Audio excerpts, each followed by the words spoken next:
1. She boarded the train from Amsterdam to Paris. She would never arrive. Central Station was old, not old. The canal houses around it were older, 3 or 4 centuries at least.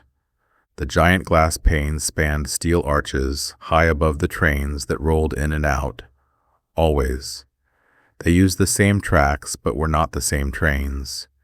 You could know it because of their colors and numbers. Where did the other trains go? Did they climb over each other to get to the stations? There were pigeons picking at rivets, baguette sellers, pickpockets, arches, red-stacked brick and vaults, hallways that branched off each other like blood vessels leading to different platforms. The station was the heart. 2.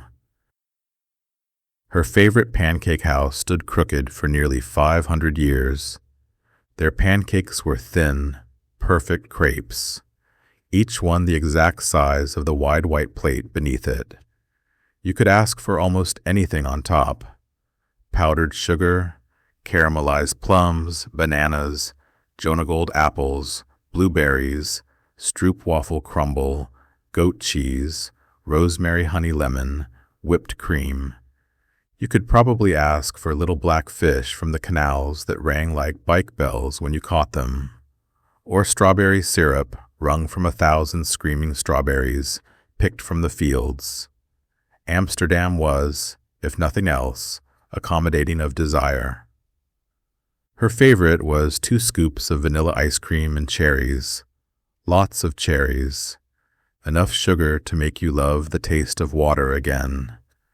Then a small beer in the morning to wash it down into a buzz, like a little mug of bees, sleeping.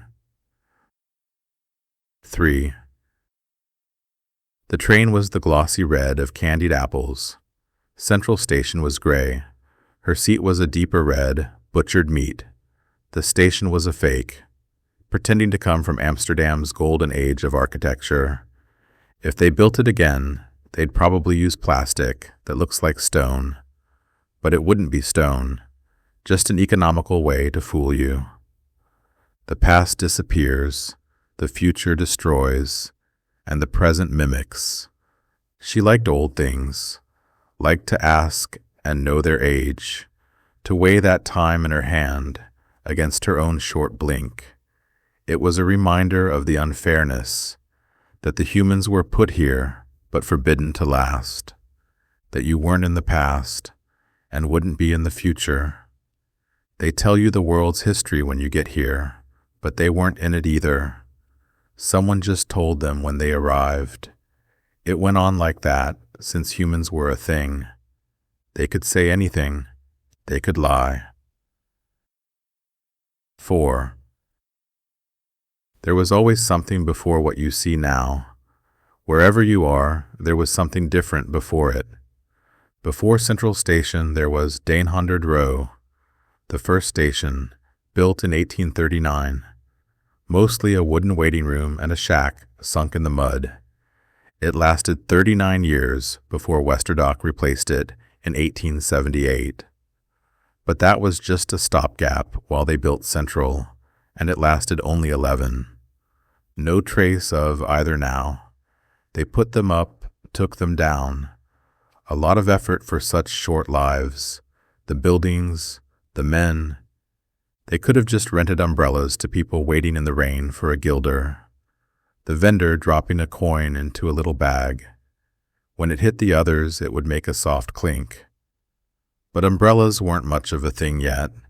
Most people used heavy oilcloaks, capes, broad-brimmed hats. The rich used lightweight children they could hold over their heads while they ran for the train.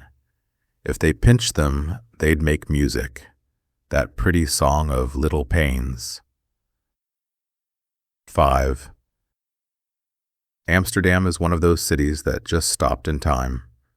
The builders woke up in the 15th century and just gave up. This is the best we can do, they said, and shrugged. Helpless. They used Heisbalken, wooden beams jutting from gabled roofs, to hoist furniture through wide windows that opened like mouths. "Let's just stop here," they said, then went for a beer, for 400 years. The tourists alive then didn't know they were tourists. It wasn't quaint yet. It was just the present.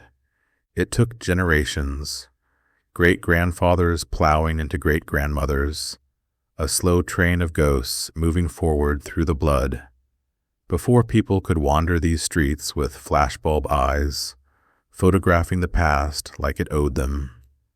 Then came the laws to stop it ever changing, then the fake stations, then the red trains, then her, on one of them, looking back. 6. First class wasn't really better, just more private. Same car, same air, same sounds, same smells, separated by glass. You'd think they'd make it opaque, like on planes, so second class couldn't peek in at the riches. On planes, they draw the curtain. You never know what's happening up front, but you're suspicious it's a party. Topless stewardesses tanning under disco balls, passengers reclining on white sand rolled out across the aisle, smiling money teeth and sipping kiwi tiki. But on a train they can stare straight at you. They never understand. The real upgrade is distance. She liked her aloneness the way she liked her pancakes. Sweet. If the earth were made of ice cream, you wouldn't need trains. You could just eat your way through. Lie down in the cream, take naps, wake with sticky hands, start again. That's what she thought, curled in her seat, not sure if she was waiting to leave or arrive. 7. Buildings were ignored by most. Interesting to a few, sure. The ornate bits outside, rosettes and gargoyles, lunette moons, crocket leaves, volute spirals, dentals, those blunt teeth, pilasters, corbels, spandrels. But really, they were just boxes. Earth at the bottom, 4 walls, a hat. You could pretty them up, add buttresses so they didn't collapse. The hat could be round, square, or pointed as witches. That's what people cared about, not the structure, just the excess. And they always loved to see them fall. They left box houses, walked to box stations, boarded box trains, chopped into smaller boxes like sushi rolls, swept along the straight lines of rail. They vacationed in other boxes, drank in box bars, ate in box diners, danced in box clubs, screwed on box beds. When they died, they were boxed again. Like engagement rings, old toys, photographs, leftover chocolates from leftover lovers. Maybe they believed everything in a box was a surprise, something to open. That's why the slang for vagina is box. You see how men love to open them, and when they throw punches, they're boxing. They love the surprise of the hit. Funny, really, because not a single person had a box or a straight line in their body. 8. She'd walked through the Centrum to get here, down canals lined with prostitutes tapping on windows, hissing like snakes, wanting to eat men's tails. Men stood with hands in pockets like bashful boys, or maybe just counting their money. Fat orange window cats watched lazily as tourists drifted by in boats, already drunk, even in the morning. She heard cafe chatter in 11 languages, understood only one, and XXX stamped on everything. Flags, dildos, ashtrays, keychains, magnets, wooden shoes, weed lollipops, cock candles, condoms, socks, bike bells, snow globes, cheese, cows, shot glasses, Delft blue breasts, playing cards full of nudes, and of course the thousands of bollards, those rounded metal posts meant to keep cars off the sidewalk, bang your knees, and give addicts something to lick at night like mushroom stumps. Once they were painted dark, then white. Now they're red, but not any red you'd know, the red of dried blood, or the insides of long-staked vampires. A German passing once called them rot-brauner, red-brown. Lose the brawner, keep the rot. That's closest to the truth of the color. She used to think XXX meant X-rated. But really, it's St. Andrew's cross. The Romans caught the saint and, as they were wont to do, decided to crucify him. But good Andrew didn't feel worthy of the upright kind, so he asked for an X. They tied his arms and legs to the slanted beams and left him hanging 2 days, until his legs gave out and he collapsed in the middle, suffocating. The other 2 X's came later, for fire, flood maybe, or plague.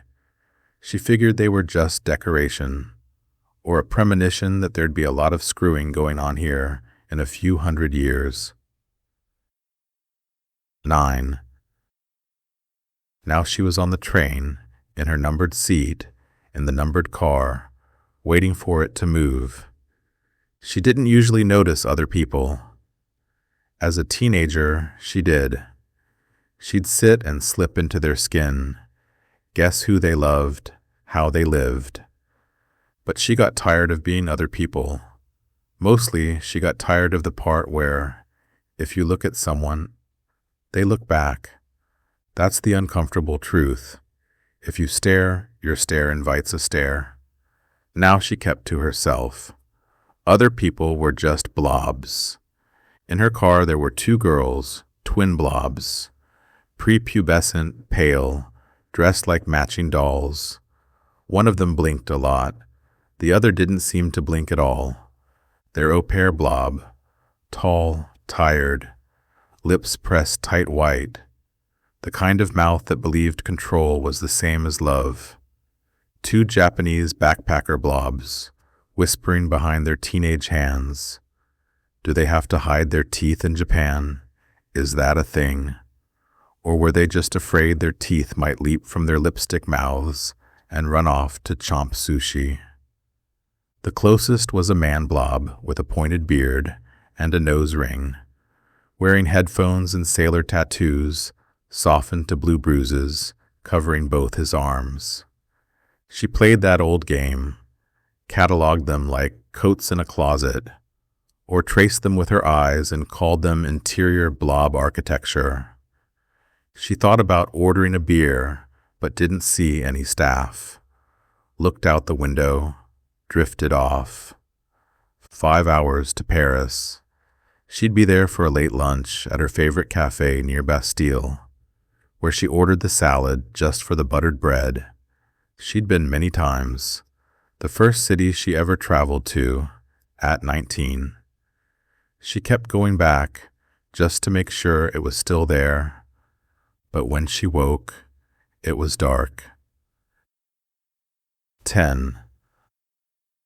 Not sunset dark, the no-light dark, dead dark. Outside speeding past, the world darkly. She rubbed an eye with a fist, pushed her hair out of her face, checked her phone. No time, no signal, no power. That was strange. The world worked hard to keep you always connected. The first jolt of panic was pure instinct. Years of school bells, door and church bells, fire and alarm bells, 1,000 species of digital chimes and notifications, all shouting the same thing. Don't be late. Her system was primed to panic when she realized she'd overslept her stop. Then she exhaled the whole thing, sank back into her seat. It was okay. Okay to pass Paris. Okay not to know the next stop. She even liked that. She liked trains. And she was still sleepy. She wasn't bothered by the money it would take to retrace her route. She hated money. It always felt like someone else's. She liked being forced to spend it. Adventure justified the spend. She'd done this before. boarded metros in strange cities just to see where they went, gotten off at random stops, wandered, watched people live their out-of-town lives, pretended she belonged for a day. It was a shame you couldn't just walk into any house, sans spend the rest of your life in someone else's, looking out their window, hungering for escape. 11. Still, she decided to stand, 'cause she was a curious girl. No announcements, no conductor. The dining car doors were open. She stepped in, empty. Tried the next car forward, locked. Went behind the bar, opened the fridge, took a soda water. She'd pay when someone came. She could feel the speed in her teeth. They were going fast. But when you're moving, you're nowhere. Not in a city or on a beach. Not on a map. By the time someone finds you, you're already gone. Blue aisle lights hummed. The blob still sat there, lighter smudges in the dark, skin like small moons in the sky of the dark train. They didn't move. One had her face turned to the window, but no one spoke. As she passed the twins, they looked up together, then away. She sat again, waited. Let someone else find the conductor, solve the mystery, shrink as the speakers blared. She didn't really care if they ever left the black, or ever came back. Something small rolled down the aisle, a coin, a seed, trilling as it spun. She fell back asleep. That's the word for it, isn't it? Falling. 12. She woke to the train inside and a fog outside.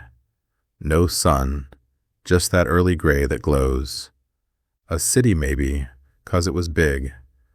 Dark buildings slid in and out of white. Gas lights flickered through mist. A few figures moved down dirt streets. There was a river, a low bridge, the hint of steeples. Prague maybe, Budapest, or some dream of Vienna. But those were too distant for one night's ride. Still, it looked like them. Then the city vanished into trees as the train began to slow for the station. Everyone in the car looked up. Far ahead, on the platform, stood a lone figure, small, black, still, waiting to board. A child maybe, or just someone child-sized, unmoving. The twins began to rise, uncertain, but the au pair flapped her hands until they sat again, rounding them up like scared little birds. 13. The man was the first to get off. He stood, looked around at all of us, and we watched, fascinated, from the corners of our eyes. He stepped carefully into the aisle, like he was walking on a dream, made his way to the door, and pressed the button. The door slid open. Fog rolled in, a smell like burnt Band-Aids and ammonia. He headed toward a kiosk on the platform, maybe for a snack or to ask a question. But the door closed. He turned too late, ran back, pounded the glass, but it was locked, the train already pulling away. Then he was gone. She thought she saw something black dart from the trees, a shadow that swallowed. Stillness settled again, but traces of him remained. Condensation dripping from the ceiling above where he sat. The squeak of one boot, its sole loose. His reflection in the window, moving before he did. And afterward, his headphones. One song still looping, and we learned 2 hard lessons. Once you get off, you cannot get back on. And this train is never going to Paris. It's like birth, she thought. You're let in without a reason. And one day, just as quiet, you're taken out. 14. There were 6 of us now. 3 groups, if I could count as a group. We sat deep in our seats, then deeper, until only our eyes, and sometimes the tips of our fingers, were visible above the window frame. Days bled into days, like soldiers felled together on a field. Strange places showed themselves, then slipped away. Creatures, seas the wrong color, hollow cities horror showed and abandoned. Villages full of people not quite human. A city of ice where the people were frozen too. Their bodies laid scattered in the snow, fractured. A town where the children walked on stilts until you realized the stilts were their legs.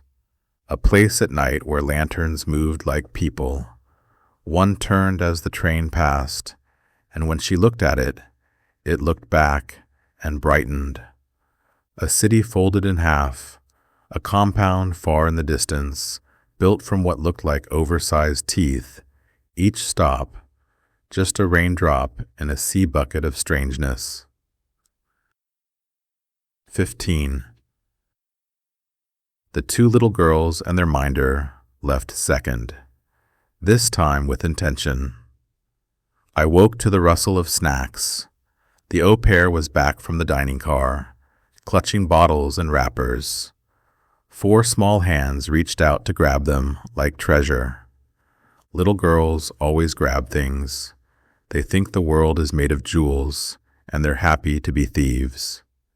Through the misted glass, a city of wooden carts and iron lamps. Sloped roofs sprouting empty flower pots, as if hoping for rain. Paris, or a Paris that had drifted backward in time. Or a Paris good enough. Maybe. They packed fast as the train slowed. The doors opened. The au pair didn't hesitate, just yanked the girls down the steps like a sack, and then stood on the platform. The eeriness sharpened. The horses out front weren't quite right. The people's eyes, too slanted, too still, everyone barefoot. She must have known it wasn't Paris, but there were no visible monsters, and there might be Orangina. One of the girls looked back. I waved. She did not wave back. 16. When the blue came, the Japanese girls went. At first she thought it was a lake, until she saw the horizon curve and realized the rails were gone. The train floated above an ocean. The surface below bellowed like breath. The Japanese girls gasped. One of them whimpered. Do both cry together, or only one, she wondered. Can only one fall in love, or get hungry? Or must they both share dreams, dreaming only of each other? A smudge appeared on the horizon. It grew. An island ringed in white beach, backed by steep volcanic walls. The girl stood and pressed against the right-hand windows, whispering fast and high in the language of insects. They could have chosen separate rows, but didn't. They took turns sharing the same view, their breath on glass mixing. As the train slowed, a city appeared, built into the mountains like a bowl. People on the beaches below, all with black hair. And then the giants, robots maybe, plastic-bodied, horned, with tower-length legs. They moved like giraffes over the sand, slow, harmless. One girl pressed the red button. The other ran for her luggage, knees bent in that quiet, inward Japanese way. They meant to leave. The train stopped at a marble station, its signs painted in a language that shimmered like it was cut to pieces. Vendors everywhere. So many your eyes couldn't land on what they were selling. The girls were halfway down the steps when she noticed. The people weren't people. They were cartoons, outlined in black, blinking, breathing. The girls squealed, delighted. They danced the rest of the way off the train, light bulbs blinking in their eyes like pachinko jackpots. Then disappeared into the crowd. Little suitcases bumped behind them, nearly tripping the locals. The doors hung a moment, then slid closed without a sound. The smell that lingered was sweet: strawberry, seaweed, and motor oil. The train moved on, as trains do. 17. I remained, and I remain. The train stopped often at first and less often later. Doors slid open like invitations, the smell of burnt air, carnival syrup, or clean black water with a hint of absinthe and mint. I did not leave. Instead, I built a nest on the floor from the seat cushions. I saw the world pass, watched the regolith of the moon, close enough to touch, just under the train wheels. I want to see everything, I whispered, because life isn't the destinations, not the robots, or the people, or their boxes, not history, or stations, or twin children in matching dresses, not pancakes, cherries on a rooftop, coins in a dish that no one spends, not the wet towel left in the sink, not the pink room, the photo with someone cut out, not the game I wasn't playing, or the white balloon tied to a gate, not the tooth in my pocket or compliments from men who disappear, not Paris, not anything you can carry, not arriving, not answers, not home, love or safety. It's just the ride.